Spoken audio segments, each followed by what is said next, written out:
那给你们推荐我们家的化妆水。这化妆水好用吗？就是这一瓶，要吗？哦，好。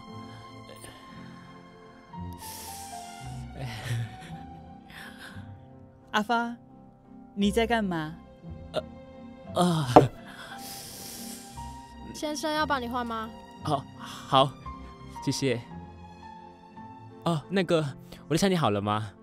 应该差不多了，我帮你确定一下。好，谢谢。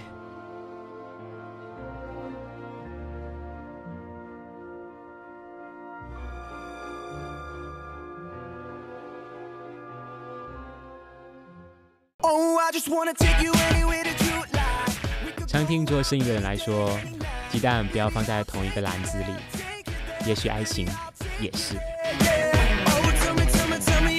后来我真的跟莎莉去了一趟日本，以常到主人店聊天，买化妆品。一开始其实没有想过有机会可以跟他们其中一个人交往，更别说现在这种无法抉择的情形。除了温柔婉约，不仅很细心，更体贴的知道我的喜好。莎莉从小就很独立坚强，很有自己的想法，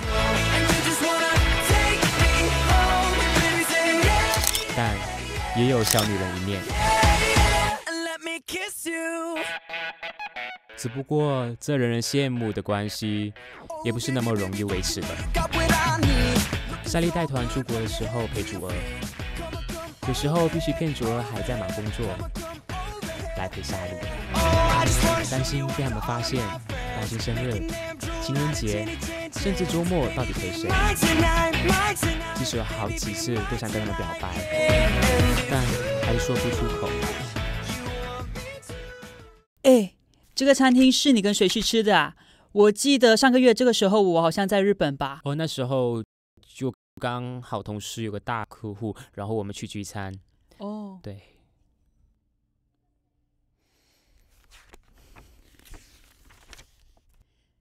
请问一下这个电影是你跟谁去看的？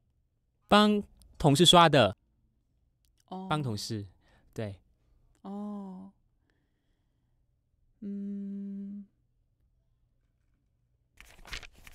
那么跳呢？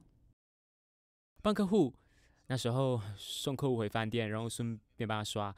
客户嘛，都是这样子啊。客户是男生还是女生啊？男的啊，别想太多了。